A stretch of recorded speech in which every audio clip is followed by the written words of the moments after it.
Kamu boleh meminta, kamu boleh menginginkan, kamu boleh menentukan keinginan kamu seperti ini. Tapi nanti yang akan mengabulkan apa yang kamu perlukan hanya Allah. Allah tidak mengabulkan apa yang kamu minta, tapi Allah mengabulkan apa yang menjadi keperluan kamu. Kalau kamu dikasih apa yang kamu minta, kamu tidak bisa hidup. Saya pernah minta sama Allah mobil Alphard, sedangkan gaji saya waktu itu masih 1,5 juta.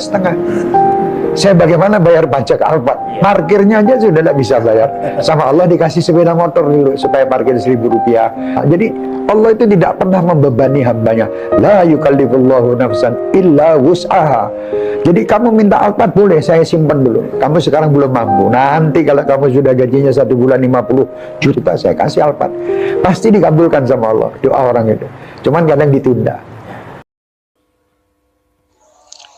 Alhamdulillahirrabbilalamin. Syukur pada Allah karena sudi ini Tuhan bercakap dengan saya.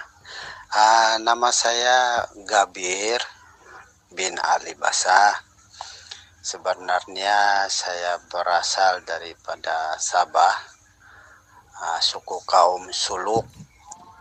Tapi sekarang ini saya menetap di Johor karena pekerjaannya ada di sini. Seperti soalan saya, sekiranya Nur Muhammad yang ada di dalam diri kita menjadi diri batin, dan Nur Allah yang meliputi segala jasad kita ini, apa perlu diperbedakan? Maksud saya diperbedakan di sini, sekiranya saya menunaikan sembahyang, apa perlu diperbedakan? Karena syahadatnya kan ada 2, Tuhan. Seperti asyhadu an la ilaha illallah, aku bersaksi tiada Tuhan melainkan Allah. Wa asyhadu anna Muhammadar Rasulullah, aku bersaksi Muhammad Rasulullah. Jadi dalam pengetahuan saya, dalam kalimat syahadat ini tidak ada bejanya dan tidak ada duhannya. Bahkan Allah dengan Muhammad bukan satu, tapi ahad yang tidak pernah terpisah. Jadi dalam pengetahuan saya, Nur Muhammad yang batin kita ini adalah sebagai ruh ataupun nyawa kita. Dan Allah yang meliputi keseluruhan jasad kita ini terletaknya kepada bentuk rupa wajah kita, dan begitu juga dengan Nur Muhammad, tidak ada perbedaannya. Apa betul Tuhan? Dan sekiranya dalam hal ini saya bawa masuk ke ibadat, yakni sembahyang, apa perlu diberbeda-bedakan 2 ini, di mana saya menyebut takbir irham Allahu Akbar, maka di situ terjadi yang menyembah dan disembah adalah yang sama. Dan di manakah kedudukan Nur Muhammad dan Nur Allah ketika saya menyembah Allah atau menyebut Allahu Akbar? Ya Tuhan, mohon diperjelaskan insyaallah. Alhamdulillahirrabbilalamin. Salam kenal juga Tuan Gabir bin Ali Basah dari Malaysia, dari Sabah. Alhamdulillahirrabbilalamin. Asyhadu an la ilaha illallah wa asyhadu anna Muhammadar Rasulullah. Allahumma sholli ala Sayyidina Muhammad wa ala ali Sayyidina Muhammad. Rabbi shrah li sadri wa yassir li amri wahlul 'uqdatam min lisani yafqahu qawli. Amin. Bismillahirrahmanirrahim. Pertanyaannya panjang sekali. Alhamdulillah. Bismillahirrahmanirrahim. Al-insanu sirri wa ana sirruhu. Manusia itu adalah rahasia dan akulah rahasianya. Bismillahirrahmanirrahim. Untuk bersahadat kita wajib mengetahui kefitrahan diri manusia kita. Kapankah manusia itu fitrah? Kullu mauludin yuladu 'alal fitrah. Seluruh bayi yang terlahir ke dunia ini dalam keadaan fitrah, suci, bersih. Kenapa bayi itu dikatakan suci, bersih? Meskipun bayi tidak sholat, tidak puasa, tidak bersyariat apa-apa. Tapi kenapa bayi kok disebut suci? Sedangkan diri manusia kita selama ini melakukan ibadah-ibadah dan sholat kok tidak dikatakan suci. Nah, yang dimaksud bayi yang suci itu adalah manusianya masih fitrah. Fitrah itu maksudnya apa? Manusianya masih di alam sifat muhalnya Allah. Manusianya masih berada di dalam sifat hakikat diri sejati manusianya, yakni Adam. Tidak ada gaib, mati, belum wujud, belum diadakan, belum dilahirkan oleh Allah diri manusianya. Menurut syariat, bayi-bayi yang terlahir itu awal kelahiran manusianya. Akan tetapi di sisi hakikatnya, sesungguhnya ketika bayi terlahir, bayi yang suci itu manusia kita belumlah lahir, belum wujud, belum nyata ada di bayi itu. Maka dari itu, kapan manusia fitrah? Ketika manusia kembali ke alam sejati dirinya, yakni alam ketiadaan, alam kefanahan, alam gaib, tidak wujud. Nah, ketika manusianya sudah tidak wujud, ketika manusianya sudah melepaskan kembali sifat-sifat Allah, maka kembalilah manusia kepada kefitrahannya, kesuciannya. Maka dari itu, fitrahkanlah dulu manusia kita agar kita bisa bersahadat. Untuk bersahadat kita wajib awaluddin ma'rifatullah, yakni mengenal Allah dahulu. Siapakah Allah itu? Allah itu adalah Allahu la ilaha illa huwal hayyul qayyum. Allah tiada ilah, tiada Tuhan yang berhak disembah kecuali Dialah hidup yang kekal lagi terus-menerus menghidupi seluruh ciptaannya. Jadi hidup yang selama ini kita akui sebagai hidup manusia kita, hidupnya Gabir bin Ali Basah, inilah Allah.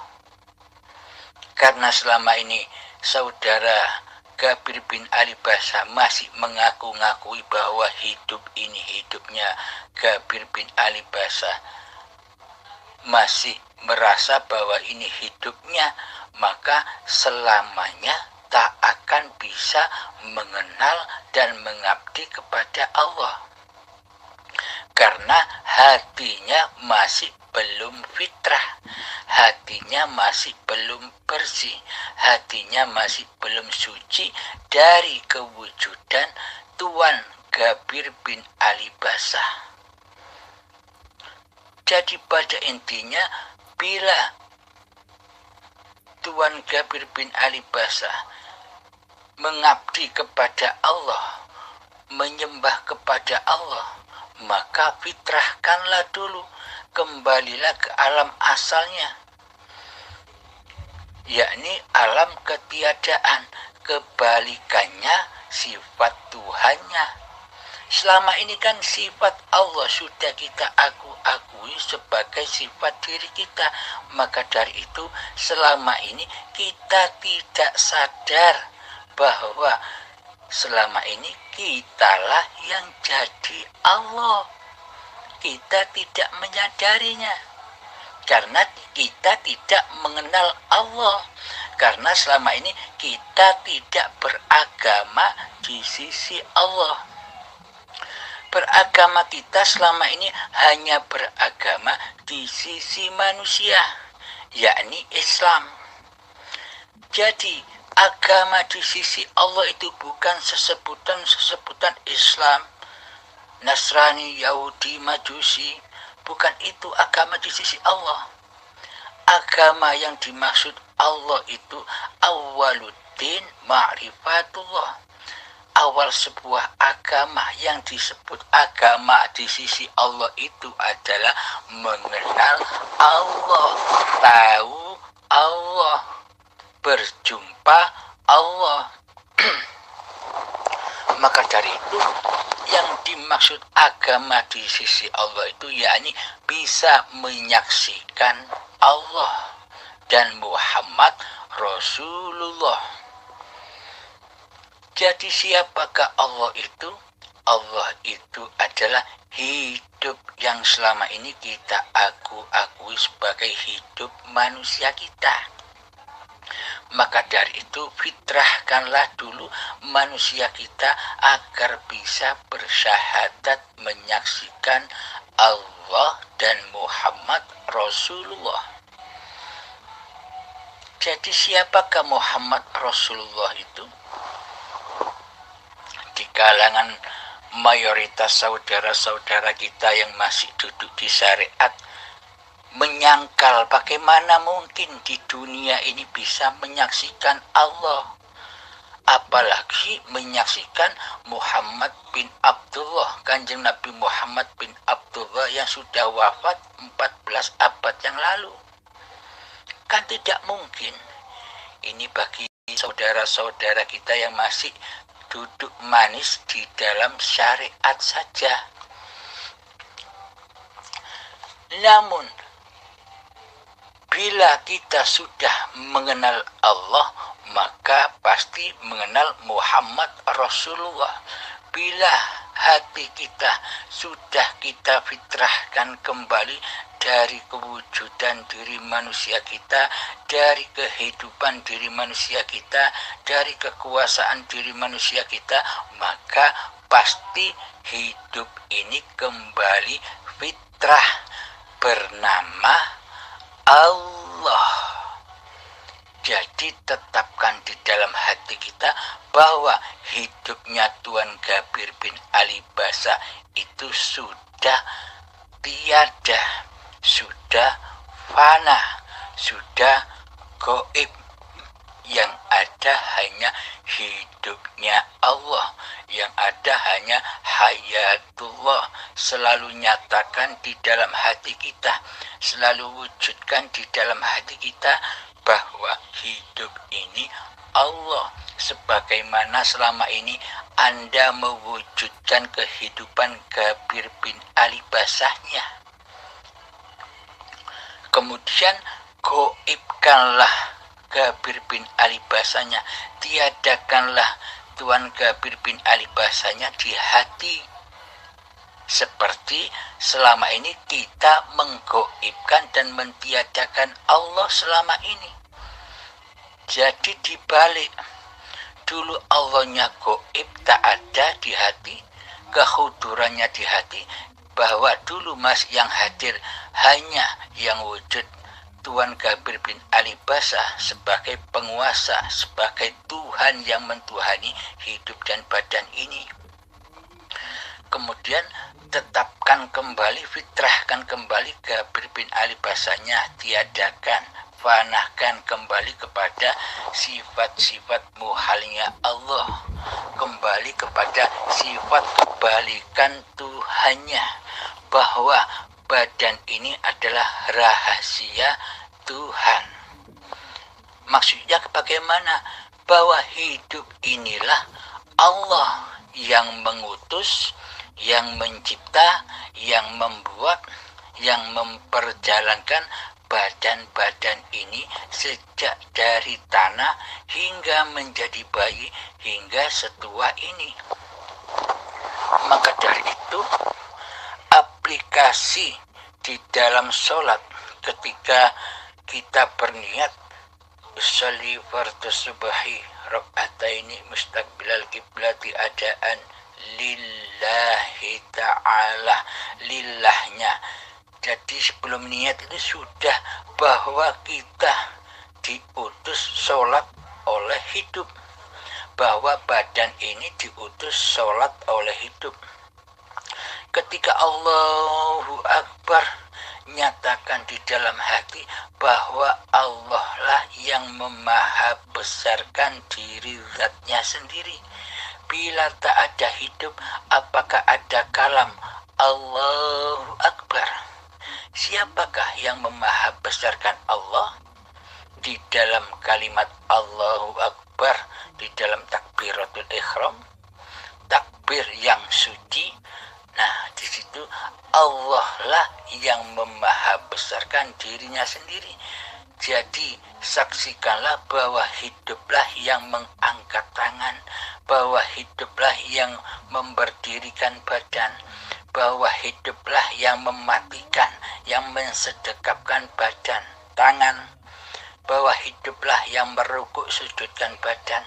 Nah, badan-badan inilah Muhammad Rasulullah, badan-badan yang diutus oleh Allah.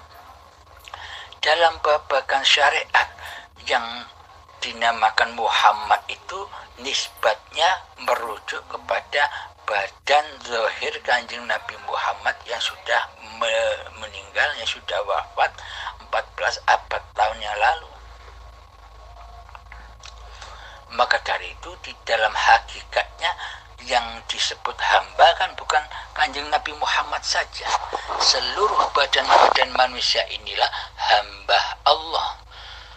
Subhanalladzi asra bi'abdihi, maha suci Allah yang memperjalankan hambanya. Ini di tatanan syariat diartikan bahwa Nabi Muhammad yang diperjalankan ketika Isra Mi'raj. Akan tetapi kalimatnya di sini Subhanalladzi asra bi abdihi, bukan Subhanalladzi asra bi Muhammadin bin Abdullah. Kalimatnya bi abdihi, memperjalankan hambanya.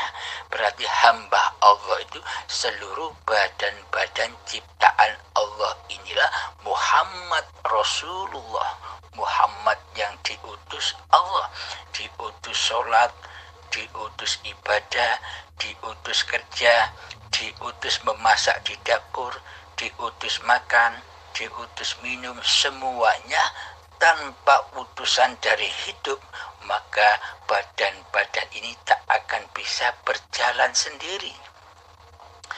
Tanpa utusan hidup, maka badan-badan ini tak bisa sholat, tak bisa beribadah, dan tak bisa beraktivitas apa-apa. Jadi mayat. Maka inilah yang disebut mati sebelum mati. Matikanlah dirimu sebelum matimu. Sucikanlah dirimu sebelum kau disucikan dengan paksa saat azab sakaratul maut. Jadi azab sakaratul maut itu adalah pensucian-pensucian yang menyakitkan. menggelongkop keakuan diri manusianya, menggelongkop kehidupan manusianya, menggelongkop kekuasaan diri manusianya. Semuanya serba sakit. Diibaratkan kata Imam Al-Ghazali bahwa sakitnya ketika azab sakaratul maut itu seperti kulit dilepas secara hidup-hidup dari daging ini. Sakitnya 1000 kalinya, saking sakitnya. Maka dari itu kembalilah, fitrahkan kembali mumpung masih ada waktu, mumpung ajal belum menjemput. Jadi husnul khotimahkan dulu diri kita. Bagaimana caranya? Fitrahkan kembali seperti bayi dahulu, bayi yang suci. Kenapa bayi itu disebut suci? Karena diri kita belum ada, masih goib. Maka goibkanlah, tiadakanlah diri manusia kita di hati kita. Yang ada, yang wujud, yang hidup, ya Allah itu sendiri. Maka dari itu aplikasi di dalam segala aktivitasnya badan, kita selalu menyaksikan hidup. Dan menyaksikan badan inilah yang dipergerakkan hidup, yang diperjalankan hidup, yang diutus hidup untuk beraktivitas. Bila hati kita selalu menyaksikan hiduplah yang mengaktivitaskan badan, maka hawa nafsu, iblis, setan, dajjal sudah terbelenggu, tak bakal mampu memasuki singgah sananya Allah di hati ini. Jadi sesebutan hati, jiwa, nyawa, semuanya itu adalah istilah-istilahnya hidup saja. Sesungguhnya hati itu hidup, nyawa itu hidup, nyawa itu hidup, roh itu hidup. Alhamdulillahirabbil alamin. Semoga penjelasan yang singkat ini bisa memahamkan Tuan Gabir bin Ali Basa dari Sabah. Alhamdulillahirabbil alamin. Bila ada pertanyaan lagi silakan Tuan. Alhamdulillahirabbil alamin. Saya ilustrasikan lagi begini. Baju yang kita pakai, celana atau sarung yang kita pakai, itulah wujud Muhammadnya. Jadi kemanapun kita pergi, baju itu ahad. Tidak bisa lepas dari diri kita. Kita sedang makan, baju ikut gerak seperti makan. Kita sedang berjalan, baju ikut berjalan seperti apa yang kita gerakkan. Jadi gerakan baju dan celana itu bukan bisa gerak sendiri, karena baju dan celana kita pakai. Inilah yang dimaksud al-insanu sirri wa ana sirruhu. Jadi rahasia baju itu adalah diri kita sendiri. Rahasia badan inilah hayatullah. Badan inilah bentuk zahirnya Allah. Hidup itu batinnya Allah. Jadi badan-badan ini adalah bukti bahwa Allah itu wujud. Badan-badan inilah bukti bahwa hayatullah itu nyata. La ilaha illallah al-malikul haqqul mubin. Tiada Tuhan selain Allah. Allah lah yang maha besar lagi maha nyata. Alhamdulillahirabbil alamin. Semoga Tuan Gabir bisa memahami apa yang telah dipaparkan. Terima kasih. Assalamualaikum warahmatullahi wabarakatuh. Dan perkenalkan, saya Abdul Halim dari Indonesia, tepatnya di kota Pasuruan, Jawa Timur. Assalamualaikum warahmatullahi wabarakatuh. Waalaikumsalam warahmatullahi wabarakatuh. Ya Kang, terima kasih dengan penjelasannya. Cukup saya memahami. Dalam hal ini insya Allah seperti mana yang saya paham, setelah saya mengabdikan ataupun menyerahkan segala tubuh badan saya kepada yang ampunnya diri batin, yang ada, yang hadir pada saat itu adalah wajah saya sendiri, namun dianggap oleh saya itulah rahasia batin saya sendiri. Mohon Kang, sekiranya saya tersilap atau macam mana, sekiranya ada penjelasan lagi yang lebih mendalam, sebab setelah saya menyerahkan segala-galanya, apa yang ada pada saya ini adalah kepunyaan Allah semata-mata, dan disebab itu yang hadir adalah diri batin saya, yakni rupa bentuk saya sendiri. Dalam hal menyaksi dan yang disaksikan adalah sama, tidak ada perbedaan antara yang menyaksi dan yang disaksikan adalah wajah saya sendiri, dan anggapan saya itu adalah diri batin saya, Nur Muhammad, dan diri batin Nur Allah. Wallahu alam Kang, mohon dijelaskan sekiranya betul. Alhamdulillah. Sekiranya tidak, saya tersilap, tolong diperjelaskan lagi. Dan dalam hal ini Kang, semasa saya menyaksikan diri batin saya, maka saya tidaklah terlihat diri zahir saya, yang nyata adalah diri batin saya. Insya Allah Kang. Lagi di dalam penyaksian, bukanlah menyaksi yang ada berjauhan, namun ada pada diri saya, sehingga saya dapat meresap ke dalam jiwa saya. Mohon Kang, minta penjelasan sekiranya dalam hal ini, dalam pengetahuan saya memang salah dan jauh. Insyaallah Kang.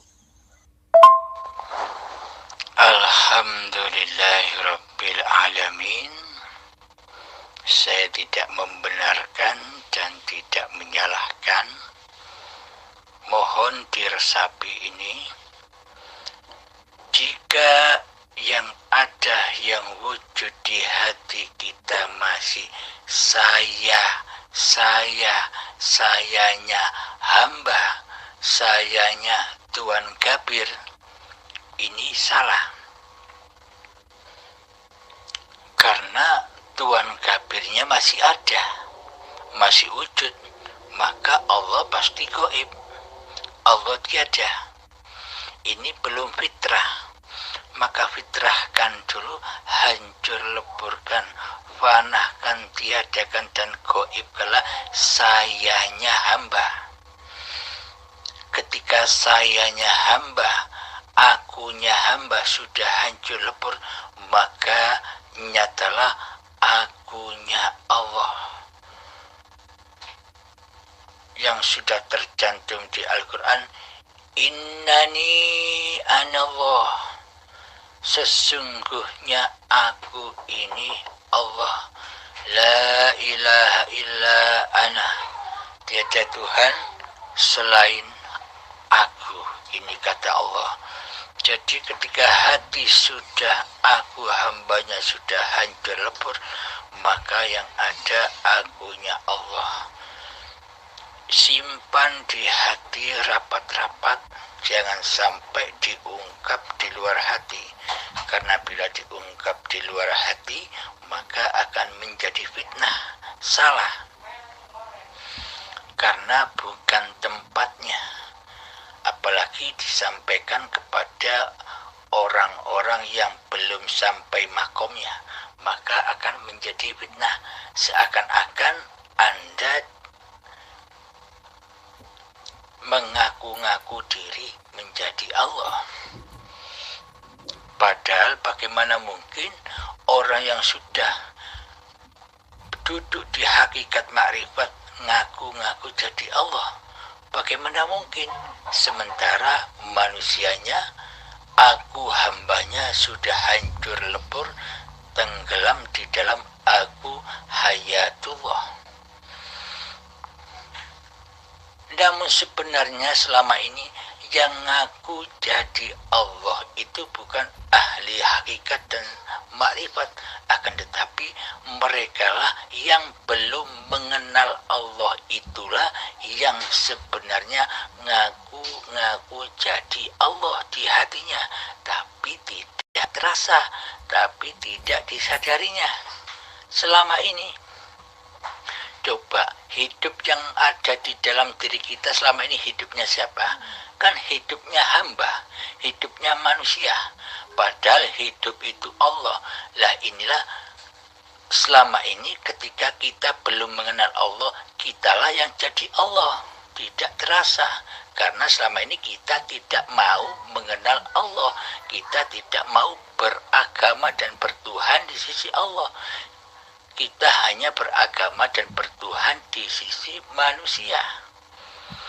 Maka dari itu saya tegaskan kembali, yang dimaksud saya di sini bukan saya makhluknya, bukan wajah makhluknya. Ini wajjahtu wajhiya lilladzi fataras samawati wal ardh. Ketika wajah manusianya, ketika hidup manusianya sudah tenggelam, sujud tersungkur di dalam hayatullah, di dalam wajahullah pencipta alam semesta ini. Itulah yang dimaksud mengabdi, itulah yang dimaksud sholat. Maka ketika sholat Allahu Akbar, saksikanlah Allah lah yang memahabesarkan zatnya sendiri. Allah lah yang mengangkatkan tangannya. Allah lah yang memberdirikan badan. Inilah yang dimaksud syahadat itu. Tanpa kita bersyahadat, maka tak akan pernah kita bisa menyembah Allah. Dan sekali lagi saya tegaskan, yang dimaksud saya di dalam hati ini bukan sayanya hamba. Hambanya sudah fitrah, sudah goib, sudah fana. Yang ada hanya akunya Allah sendiri. Rahasiakan permata ini. Permata yang selama ini hilang sejak akil balik. Permata yang ketika bayi kita miliki ketika bayi. Permata itu apa maksudnya? Kefitrahan diri, ketiadaan dan kegoiban diri manusianya. Inilah yang dimaksud fitrah. Inilah yang dimaksud mutiara-mutiara ilahiyah. Maka dari itu akunya Allah maksudnya. Saksikan di dalam hati. Karena Allah itu wilayahnya hati. Jangan dikeluarkan dari hati. Demikian Kang Mas. Apa kira-kira ada pertanyaan lagi? Assalamualaikum warahmatullahi wabarakatuh. Waalaikumsalam warahmatullahi wabarakatuh, Kang. Iya, sepertinya memang begitulah. Saya tidak pernah mengaku. Bahkan segala apa yang ada pada saya serahkan pada ilahi, pada Allah semata-mata, dan tidak ada bukan hanya kepada Allah. Semasa saya melenyapkan diri saya yang jahir ini, maka nyatalah diri batin saya, namun bukan maksud saya yang hadir adalah nur Allah. Begitu maksud saya, Kang. Bukan bermakna saya masih ada di situ. Sebenarnya apa yang berlaku di dalam dan di luar hanya Allah, dan saya bukan ada lagi pada saat itu. Insya Allah, Kang, apa betul? Alhamdulillahirabbil alamin. Shadaqallahul azim. Jika memang begitu, benar Kang Mas, benar. Pertahankan itu.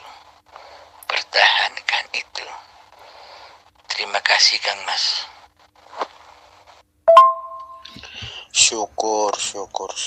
Alhamdulillahirabbil alamin. Dengan penjelasan Kang, maka bertambah lagi lah imanku kepada Allah, yakni sememangnya yang wujud hanya Allah, yang ada pada saya memang tidak ada la haula wala quwata illa billahil aliyul azim. Karena apabila saya sudah menyerahkan segala-galanya kepada ampunnya, maka yang hadir batin bukan saya maksudnya, Kang, yakni batin yang sebenar-benar batin diri yang ampunnya. Insyaallah, Kang, terima kasih banyak-banyak. Alhamdulillahirabbil alamin. Mudah-mudahan Kang dipanjangkan umur oleh Allah Subhanahu wa taala. Amin ya rabbal alamin.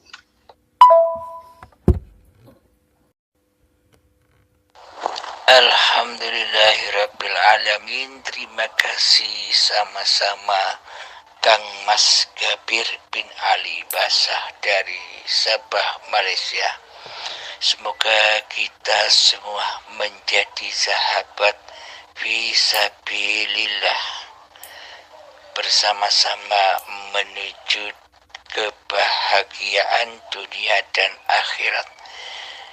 Yang dimaksud Rabbana atina fid dunya hasanah wa fil akhirati hasanah wa qina adzabannar. Ya ilmu hakikat dan makrifat, inilah nyatanya kebahagiaan dunia dan akhirat itu. Jadi sudah nyata dunia akhiratnya. Dunia ini badan, akhiratnya adalah uribi Allah, hayatullah. Inilah yang dimaksud akhirat. Akhir kekuasaan manusia menjadi Tuhan kembali ke alam kegoiban yang ada hanya Allah. Inilah yang disebut akhirat. Terima kasih Kang Mas.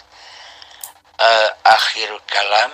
Assalamualaikum warahmatullahi wabarakatuh.